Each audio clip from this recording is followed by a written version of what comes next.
Hey guys, welcome back to Vallone's RC Hobby, and in this video we're going to talk about the Hyper Plus 2 HoBao monster truck. 1/7 scale, brushless beast, 4x4, 6S. Let's get to it.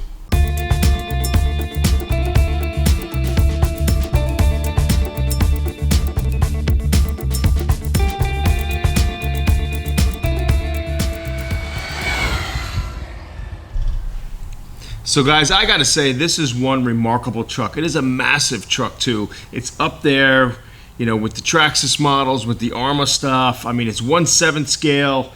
It's a beast, man. It's like in between that 1/8 and, you know, 1/5 scale sort of thing. Like if you put it up against an Arma Creighton 8S, the 8S is of course a little bit bigger, but this is right up there. And the amazing thing about it is that it runs phenomenal. I mean, it's very quick right out the gate. It's got a different style of chassis build that I've never seen before. So it's got like this twin vertical brace chassis. I'm used to like the belly chassis. I'll take the body off here, I'll show you. But I love the body style on the truck. It's very monster truck-esque, not truggy looking. And it just got such a great looking body to it. If you take a look at this, really cool body. And what's nice is the thing's been taking a beating on me, and it's still holding up. And so here's the vertical bracing that I was talking to you about.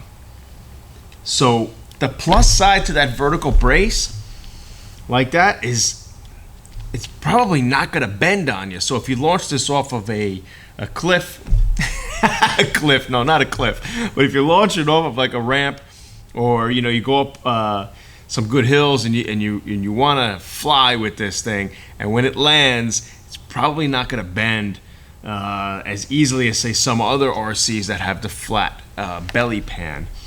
So I really like that out the gate. It's 150 ESC, so you can put 4S or 6S batteries in here. In sequence, two batteries with these cases. Now these cases were interesting. You know, they came, let me just pop these off here. Okay, so there's the battery case. Really cool. I actually like it with my battery in there. Then they give you some foam that comes in the package in your box that you can stuff in here if you don't want the battery to rock around. Mine didn't seem to really rock around, so you know, these 3 Velcro straps hold it in place. But the cool thing is that, oh, actually, going back, when you get the truck, the battery opening faces outward.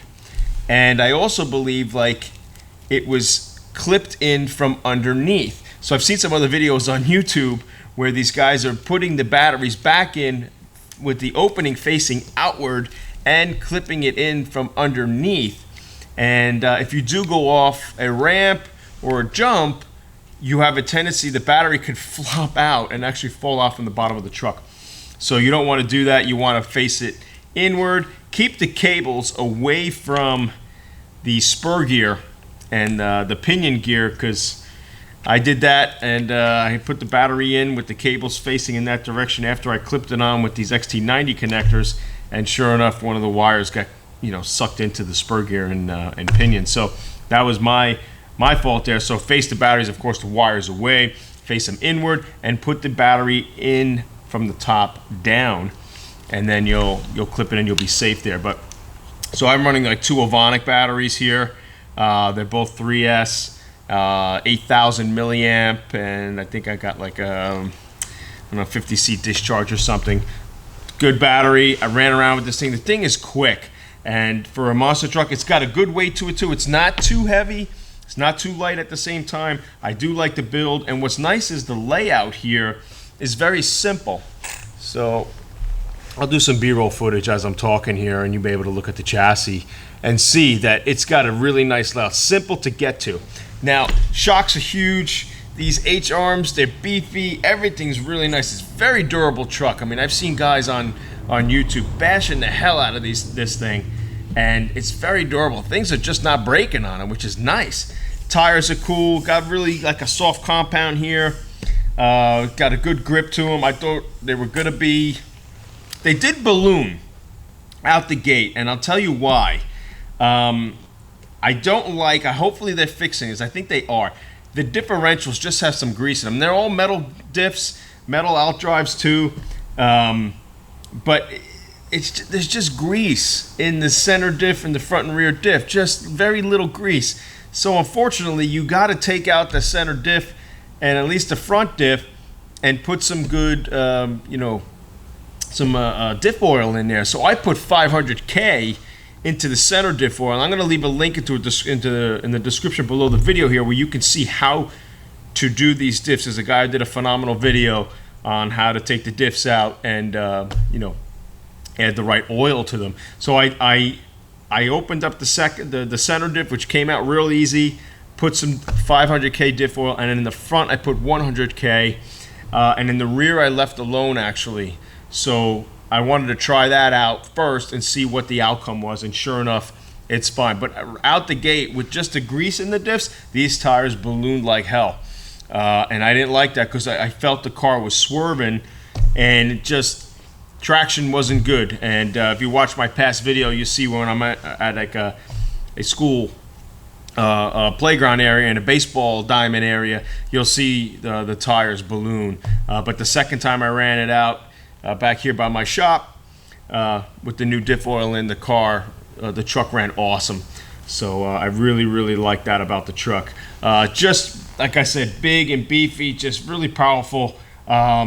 You did have to assemble the rear wheelie bar when you first get the truck. No big deal. That wasn't too much. I did put thicker shock oil in the shocks as well. I think I put 80 or 90 weight in these shocks. I'm pretty sure I put 90 weight. Just to give it a little more just absorption when I'm bouncing around and thrashing and stuff, because right out the gate, again, there was very little oil in there, and I did adjust the collars down a bit to take some heat. But just a phenomenal truck. I love the way it runs. I mean, even out the box, if you just wanted to leave it alone, it is awesome. And I do recommend, of course, 6S because she is a beast. So the motor that comes with it is a 2000 kV motor. Really cool. The way it's mounted there too, it's real solid. There is no center, there's no slipper clutch or anything like that. It's just a center spur gear, direct drive, pinion right to spur, and it's so easy to get to. It's all right there in front of you. You really can't complain about that. Like I said, the only thing I would touch on, my only gripe with the truck is, again, knowing where the batteries, how they snap in, which isn't too much of a big deal. You might figure that out after you run around for a little while. But again, the diffs, I hope they fix that problem. And the shocks, there really wasn't much oil in them. And if whatever oil was in the shocks is that it was very light, so that's really the only thing. Other than that, I love the truck to death. Like I said, up to 6S power. It's 150 amp ESC. Damn, guys, it's a great buy. Now the value of it, I think online they're about $675 or $680, something like that. I was actually able to get it at my local hobby shop for around $600, I think, or maybe a little bit more. So I try to support the local hobby shops as best I can, and if my guy can get anything that I want to buy, I'll go with him first over maybe getting it through the internet. So just a sick truck, I mean, I really like it. Does it beat my Armour Creighton? I don't know. I love the Armour Creighton too, but just a different style of truck. The Armour Creighton's more of a truggy. The 8S truck, it is massive, it is beastly. This will at least give you some wheelies. It has high ground clearance, but you know what? I'm not toppling too much. I really like that, even though it's got the high ground clearance. A lot of high ground clearance trucks tend to tumble and tend to just flip over very easily, but not this. I love this center brace right here that goes right under the body. You got this little plush padding here that also supports the body. Just a great setup and just easy to get to, even though the diffs might have taken me a little time in the front or in the rear. Overall, not bad at all. Just you do an afternoon on it, you take your time and get yourself a cup of coffee or a cup of tea or something, and just you go at it. And but just a phenomenal truck. I think it's a great buy. It's probably not like a bargain buy, It's a little pricey, but again, it is 1/7 scale. The technology that's here, the beefy H-arms, all your adjustments here, camber and toe, is all really accessible and easily adjustable here. The knuckles, the plastics are very beefy and very tough. Just a lot of fun and fast truck. I mean, I think it's easily about 40 miles an hour, maybe 45. But again, 2000 kV motor. I haven't had any heat issues with this. Some people are saying they had some heat issues with this. I have not yet. But a great buy, guys. The HoBao MT2 Hyper 2 monster truck. If you can get this truck, guys, go ahead and get it. I definitely think it's worth it. So if you guys have any questions, please be sure to hit me up in the comment section below. Please be sure to like, subscribe, hit that notification bell, and I will be seeing you next time.